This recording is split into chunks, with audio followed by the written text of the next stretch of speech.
Hi there, it's Mary Charlson here from 5minutemarketing.com. Welcome back to this week's 5-Minute Marketing Tips. Last week, we took a look at the top 10 trends that were impacting going into 2021.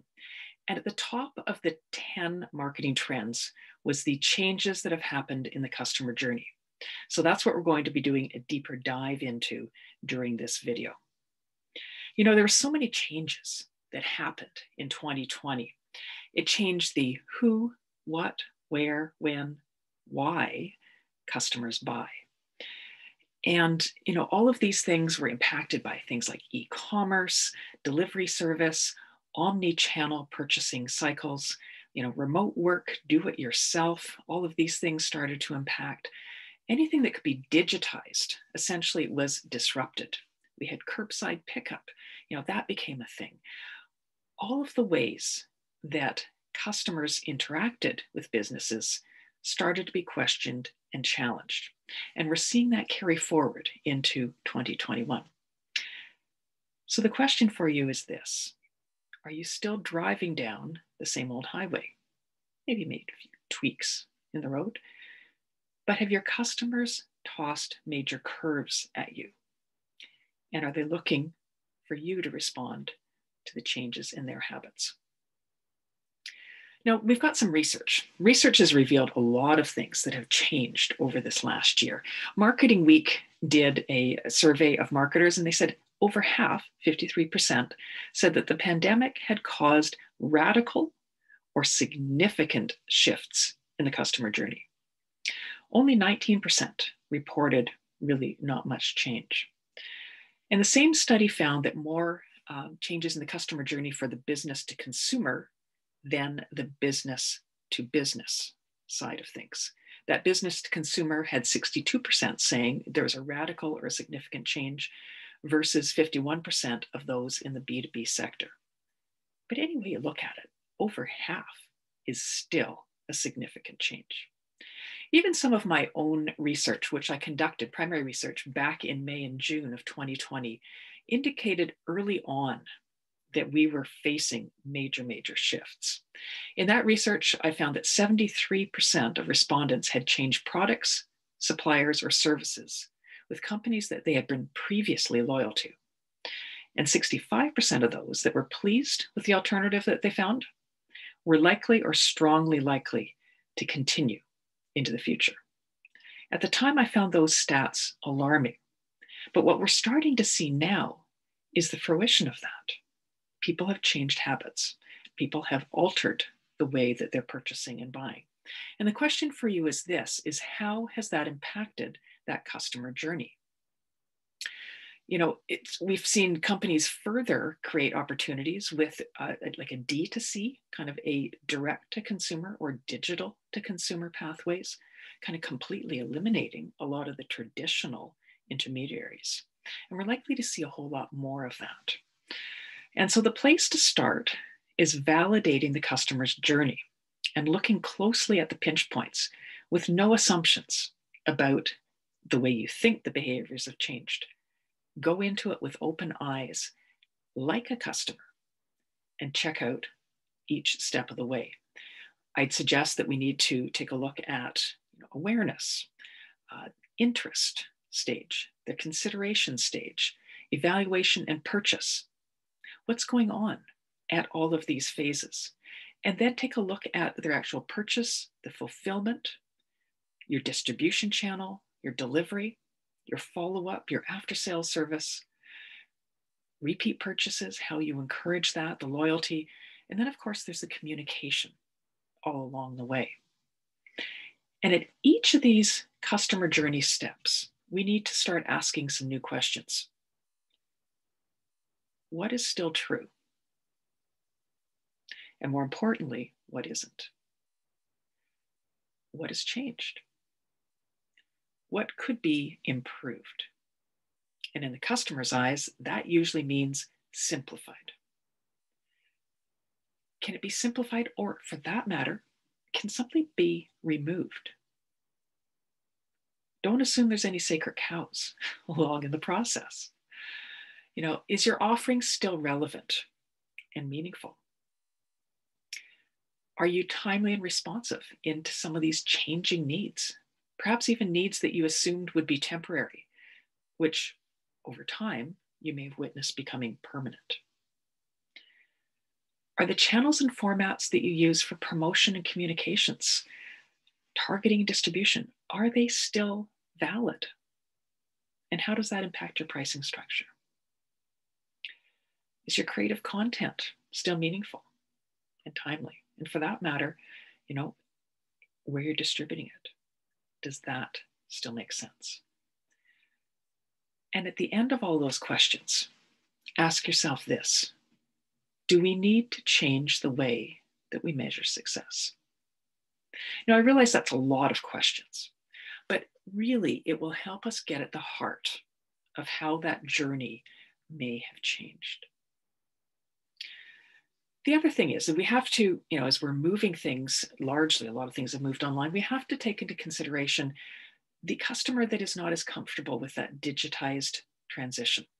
And there still are a lot of them out there. And we can't just leave them, out of this consideration set as we're going through this. So we need to revamp that whole experience going forward, but look at the people that may not be as much of those adapters to the digitized universe, and realize that they still will be likely very much of your customer journey going forward. So these are some of the questions we need to adjust and take a look at through our lens. And our website can reveal an awful lot of clues to what's going on in these areas. Now, I'm going to make the large assumption that you've got Google Analytics, and if you don't, you need to get it. If nothing else, to be able to get just the top line summary of what's happening with some of the ways that people are coming into your site. But some ways to monitor your site with analytics, and some of the things that we want to be able to ask. Let's just take a look through some of the questions.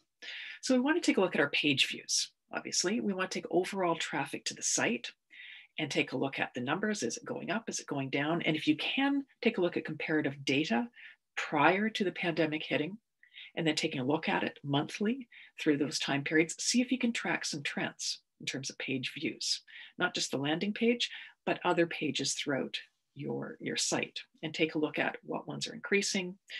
Take a look at where people are coming in from, where they're departing to. Take a look at your unique visitors that are interacting with the website, and take a look at the engagement time, right? How long are they spending on average? And is that going up or is that going down? Take a look at the time as well as the page views, the number of them. How deep are they going into the site? Depending on what it is that how you're leading them in there, and if you're selling directly on the site, that may also be relevant as well. Take a look at your bounce rate, which is essentially the number of people who go to the site and then leave right away. That can be an indication of your page maybe not loading as well as it should. It could be an indication that it's not of interest. It's not connecting with your target audience, or it could also be that you've got some marketing efforts that are bringing people to the page that are really not a good fit. So take a look at the bounce rate is also important. And again, over time, take a look at their exit page. That's where they left from.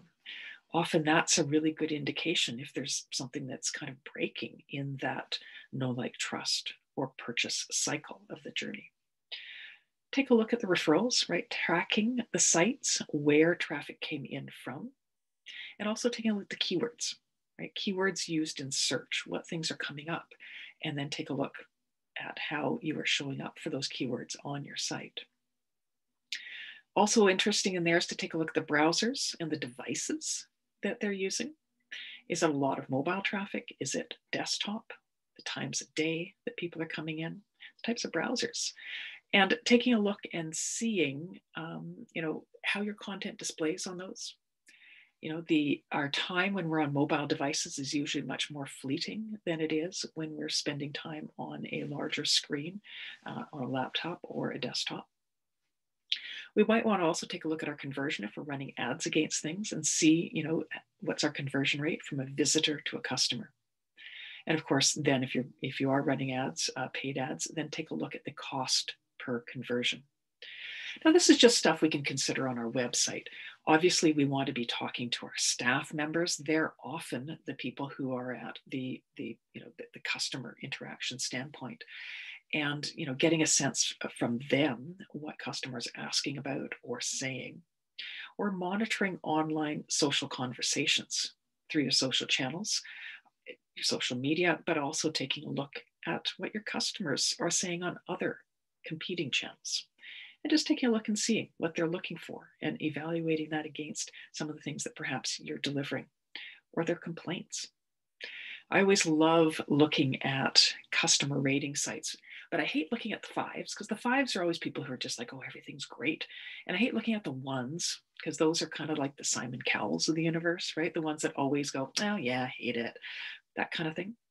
What I love doing is looking at the people who gave twos and threes. A three is somebody who took the time to make the comment, but it wasn't a five. So they're usually pointing out something very specific that was bothering them, or an improvement. And you can take a look at that and you can say, is that part of our customer journey?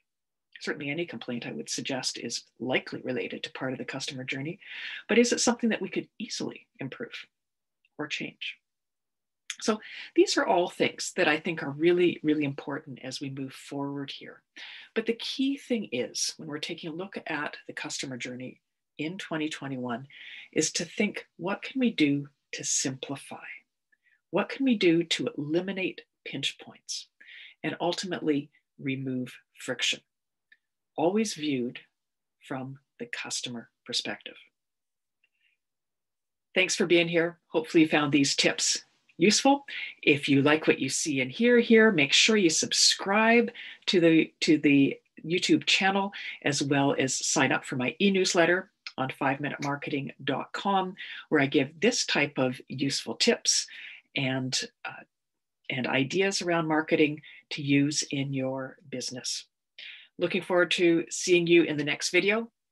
Thanks for being here. Mary Charlson, 5minutemarketing.com.